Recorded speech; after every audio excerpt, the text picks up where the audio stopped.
beginning of every month, we have ASEAN Roundup, where we summarize what's happening within the world of ASEAN. Of course, the most recent issue, the curse of the fuel subsidies, is on newsstands as we speak.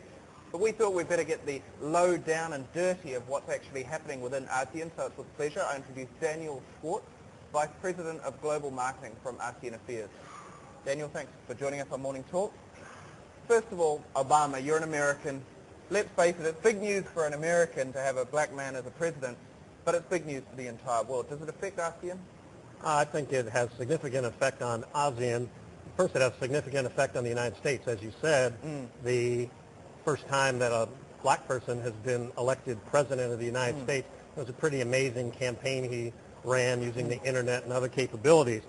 ASEAN's reactions have been quite interesting, but most of them very positive. I guess after 8 years of the previous administration and how they ran foreign policy, the ASEAN response, and as we go through some of them, Malaysia has said, actually the foreign minister says he hopes Obama's government will be more sensitive to the sovereignty of smaller nations and will not use force in resolving global conflicts. It's a little bit telling, that quote. Has a little bit of a barb to it, as we'd expect from Malaysia.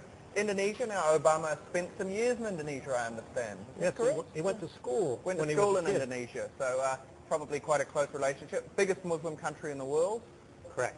What was their response? Their response from the president was hopes Obama will lead the United States as a force of peace, for progress, for spreading good, and for reforming the international system.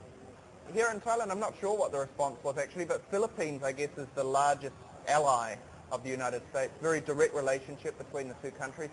Gloria Arrojo, she's the, is it the president or the prime minister? I always get confused. She's president. She's president. So what does she have to say?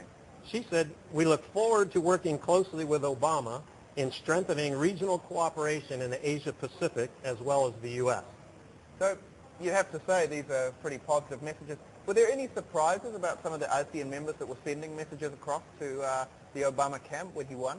Yes, there was one very big surprise with an official note of congratulations sent by the Myanmar junta boss, Tan Shui. Congratulations. I think that was one of the first diplomatic communiques in many, many years between Myanmar and the United States. Obviously, they're not the best of friends. No, possibly not. And the amazing thing, of course, is I think he's actually he's one of them on their most wanted list, perhaps. So quite interesting. Be curious to see how the relationship between, as we know it, Burma ends up evolving with regards to the United States. Now, let's just move on a little bit. So Obama, it's going to be big news. Still a bit early to tell. He hasn't actually stepped into the hot seat yet. That happened, what, early 2009? Inauguration's January 20th. January 20th. So we still have the 43rd president for another month or so. ASEAN Summit, I understand this event's being organized quite soon. Yes, quite soon. Actually, the ASEAN Summit is being hosted by Thailand next month. There's a split.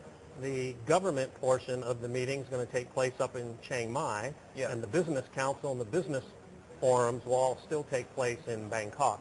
So I guess we don't need to comment on why that might be taking place, but for business people and politicians who are taking part, it's a significant event, isn't it? It's once per year. Correct. That they have the ASEAN Summit. So good to hear that it's still being held here in Thailand. Let's talk about the big picture. Okay, we look at this and we know, okay, the curse of fuel subsidies.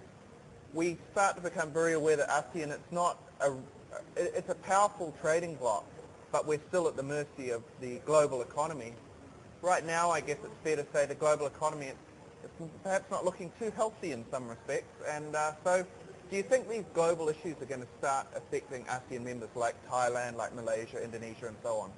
Yes, we're starting to see some of that impact with the global slowdown, and it's starting with job losses. Federation of Thai Industries is asking the government, urging the government to make plans to do something because they can see a potential job loss of 1 million people.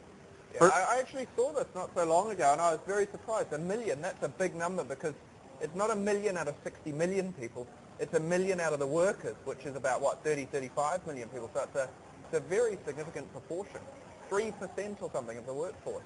Sure, we're seeing people like GM cutting 258 jobs in their Rayong plant, which is 150 kilometers southeast of Bangkok. Thailand's a very large in automotive business. Toyota's looking for early retirement, interesting, different approach, for 340 of its 1,850 temporary workers. 340 out of 1,500, that's a pretty big percentage. Sure. Quite a big number. Nikon shed 1,500 subcontractors after fall in demand. I believe their factory's up in Ayutthaya. Yeah.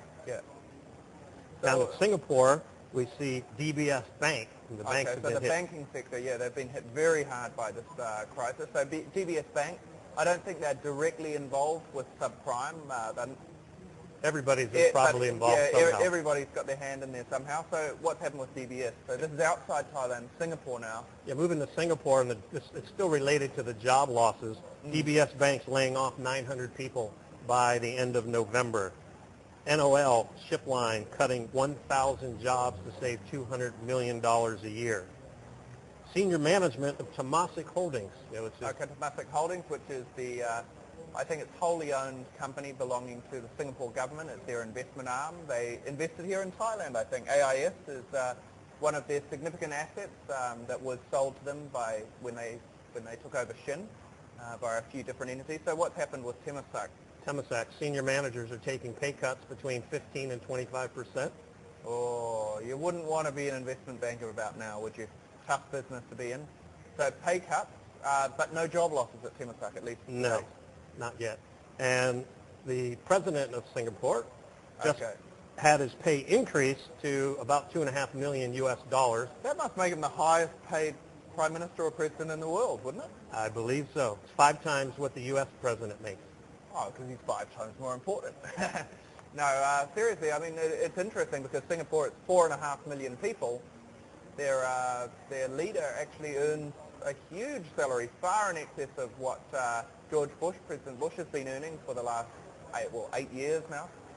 So no pay cut there? No, he's taken a pay cut down to about $2 million. So he's taken about a 20% pay cut as well. Thanks very much for joining us on Morning Talk. Thank you. It's been a pleasure to be here. I won't ask you your political affiliation as an American. I'm sure you have one.